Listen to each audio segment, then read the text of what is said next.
Bonjour tout le monde, ou plutôt bonsoir, quoique ça dépend à quelle heure vous allez écouter cette vidéo. Donc je fais cette vidéo, je suis là pour vous annoncer la diffusion prochaine, c'est-à-dire plus exactement à partir du mercredi 18 septembre, donc tous les mercredis à 21h, d'une web série intitulée Naboscopie, sous-titré de l'exploration fonctionnelle d'un ego pathologique, en 12 webisodes. Ce seront des petits épisodes de 7 minutes chrono, avec un texte ciselé, pour ne pas s'égarer, être vraiment pédagogique et parler systématiquement de faits concrets, de déclarations concrètes. Rien ne sera inventé, rien ne sera sorti de son contexte, tout sera cité fidèlement à l'honneur et à la dignité de la personne qui veut faire un travail correct et honnête. Donc il s'agit, vous l'aurez compris, d'une étude détaillée de Marc-Édouard Nab, qui, je le rappelle à ceux qui n'ont pas suivi, pour ceux qui n'ont pas suivi l'histoire, vous l'aurez remarqué, je n'attaque quasiment jamais gratuitement, c'est toujours une contre-attaque parce que on m'a attaqué.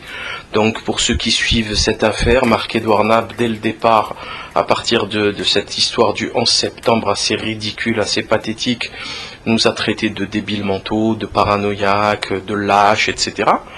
Notamment dans son livre L'homme qui arrêta d'écrire, il a traité toute la dissidence et tous ceux qui se posaient des questions, c'est-à-dire plus de la moitié de l'humanité, concernant le 11 septembre et ce qui s'est passé. Bref, donc c'est lui qui a commencé, qui a attaqué, il avait des problèmes à régler avec certaines personnes, il en profite pour impliquer un peu tout le monde. C'est bizarre ça, les gens qui ont des petits soucis comme ça et qui veulent impliquer les autres dans leurs emmerdements. Bon bref, donc le but, l'objectif, c'est de ne pas faire une fixette non plus sur cet énergumène. Je vous rappelle le dernier épisode de cette affaire, c'est lorsqu'il m'a demandé de lui restituer un cadeau qu'il m'avait fait en 2005, si je ne m'abuse, un mois d'avril, c'est-à-dire un tableau de Charles Mingus, le contrebassiste de jazz, que vous écoutez actuellement en fond sonore. Il m'a demandé de lui restituer, c'est assez pitoyable. Bien sûr, il ne veut pas avouer l'avoir fait. Donc dans cette série, vous verrez le texte de son courriel qu'il m'a envoyé avec... il ment aux gens. Il faut savoir qu'actuellement aussi il n'est plus sur Aix-en-Provence, il est sur Paris. Il a rencontré des amis à moi pour soutirer des informations d'ordre privé. Vous aurez remarqué que cet énergumène n'a absolument aucune dignité au point de raconter absolument toute sa vie intime dans ses livres. Et maintenant que l'on en parle, ça ne lui plaît plus, parce que bien sûr on n'en dit pas que du bien, voilà. C'est assez pathétique.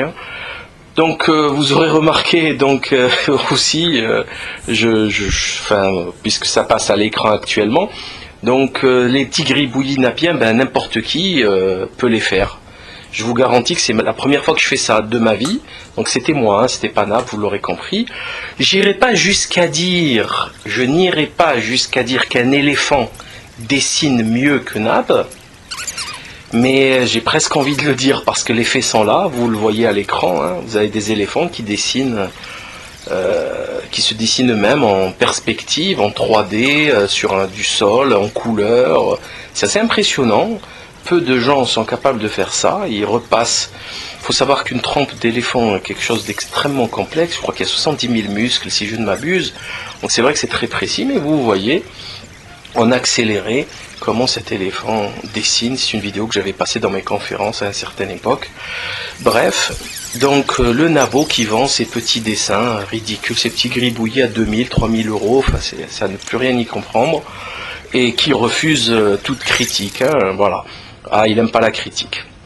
Donc je vais en profiter, vous l'aurez compris, ce n'est pas une question personnelle, mais je veux traiter de différents sujets, notamment de politique, de géopolitique, d'économie, de littérature, de doctrine, très important la doctrine, parce qu'il y a beaucoup de gens qui se disent catholiques, traditionnalistes, etc., et qui font des saloperies d'un autre monde, quoi. C'est du Golgotha pique-nique, quoi. On est vraiment dans les poubelles de l'humanité, et ça se dit traditionnaliste, ça se dit grand penseur, c'est quand même assez pathétique.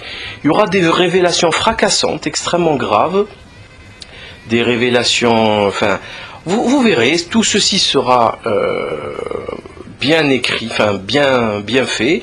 Les vidéos dureront 7 minutes, pas une seconde de plus, avec bien sûr le générique, mais bon, les vidéos seront un format unique, il y aura 12 épisodes, ça sera pédagogique, ça sera précis, il y aura les crédits des citations, les sources, en dessous de la vidéo vous verrez les documents, les livres lorsqu'ils existent, les vidéos lorsqu'elles existent, les citations de ces livres, des captures d'écran de 100 sites internet, il suffit de cliquer pour y aller pour vérifier, vous n'avez strictement rien d'autre à faire. Je ne peux pas être plus clair, je ne peux pas être plus honnête. On va diffuser l'idéologie nabienne, d'où elle vient, qu'est-ce qu'elle est aujourd'hui et où elle va. Voilà. Avec toute l'hérésie qui va avec, toute la mesquinerie qui va avec, en amenant les preuves. Voilà, en amenant une bonne fois pour toutes les preuves. Et puis, ma foi, chacun se fera sa propre idée. Donc, je vous donne rendez-vous mercredi prochain. Pas celui-là, l'autre, bien sûr. Pas le 11 septembre, bien sûr que non. Mais le 18 septembre qui arrive à 21h. Donc vous aurez, si Dieu nous prête vie, 12 webisodes de 7 minutes à voir, à écouter. Le texte aussi sera disponible pour ceux qui désirent le lire, qui désireront le lire. Donc vous verrez le plus simplement du monde. Je reviendrai systématiquement sur les contradictions nabiennes, notamment celle dans laquelle, c'est par exemple le grand paradoxe dans lequel il explique que dernièrement je me suis moqué de sa nouvelle compagne de 33 ans, sa cadette. Il dit que je me mêle de sa vie privée alors que c'est Besson qui le photographie dans le Point, dans sa chronique du Point, en train de lui faire un bisou et en expliquant que voilà, je ne fais rien d'extraordinaire. Je ne fouille rien du tout. Certains ont osé me reprocher de ressortir des photos des poubelles d'internet. Je rappelle que dans les poubelles d'internet il y a des détritus, donc si vous vous retrouvez sur une photo honteuse que vous n'assumez pas, ben vous n'avez qu'à, je sais pas moi, vous n'avez qu'à couper internet, ne plus regarder internet, enfin je ne sais pas. Il faut assumer ses gestes, c'est fait. Il suffit de cliquer, parfois de décrire le nom de la personne recherchée et à la première page de Google Images ou de Google Actualité ou de Google Recherche, il y a tout qui sort. Il suffit de lire. Malheureusement, très peu de gens ont lu la totalité de l'œuvre nabienne, très peu de gens ont lu la totalité de l'œuvre célinienne, etc. Donc même moi j'ai eu du mal à rassembler tout ce que je vais vous dire. C'est un travail de longue haleine qui est grâce à l'aide aussi de certaines personnes va me permettre d'offrir une lecture extrêmement intéressante de l'œuvre nabienne et de son erreur gigantesque qui va ruiner tous ses écrits. Voilà, patience et rendez-vous 18 septembre, mercredi à 21h.